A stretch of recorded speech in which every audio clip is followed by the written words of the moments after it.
ให้ข้าพเจ้าจงเป็นผู้ไม่มีเวร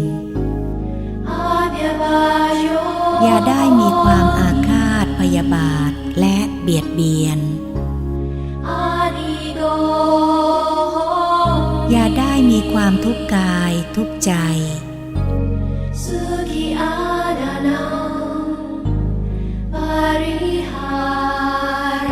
ขอให้มีแต่ความสุขตลอดไป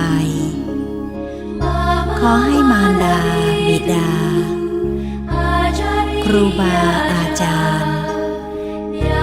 ญาติสนิทมิตรสหาย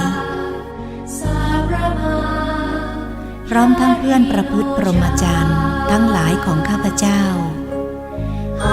จงอย่าได้มีเวรอย่ามีความอาฆาตพยาบาทและเบียดเบียนอย่าได้มีความทุกข์กายทุกข์ใจขอให้มีแต่ความสุขตลอดไป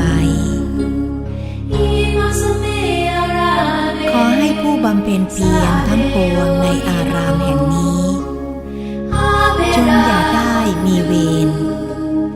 อย่าได้มีความอาฆาตพยาบาทและเบียดเบียนอย่าได้มีความทุกข์กายทุกข์ใจขอให้มีแต่ความสุขตลอดไป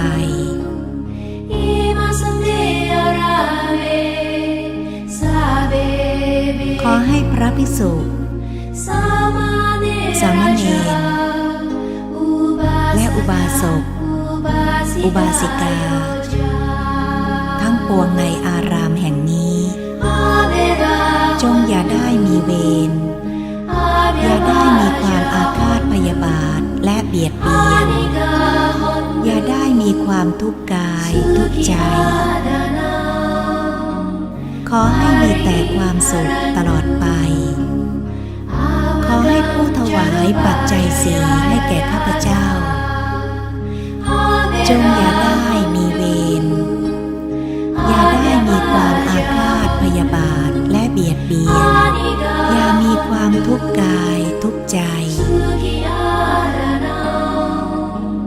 ขอให้มีแต่ความสุขตลอดไปขอให้เหล่าเทวดาอารักษ์ที่อารักขาข้าพเจ้าและเหล่าเทวดาอารักษ์ที่อยู่ในวิหารอาวาสอารามแห่งนี้จงอย่าได้มีเวรอย่าได้มีความอาฆาตพยาบาทและเบียดเบียนอย่าได้มีความทุกข์กายทุกข์ใจขอให้มีแต่ความสุขตลอดไปขอให้สัตว์ทั้งหลายสิ่งที่มีชีวิตทั้งปวงพูดทั้งปวงบุคคลทั้งปวงสัตว์ที่เนื่องด้วยอัตภาพทั้งหลายทั้งปวง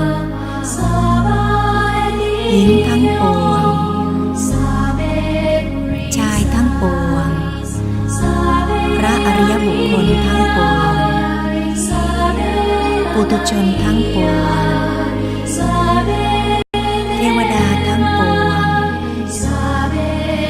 มนุษย์ทั้งปวงสัตว์นรกอสุรกายทั้งหลายทั้งปวงจงอย่าได้มีเวรอย่าได้มีความอาฆาตพยาบาทและเบียดเบียนอย่ามีความทุกข์กายทุกข์ใจ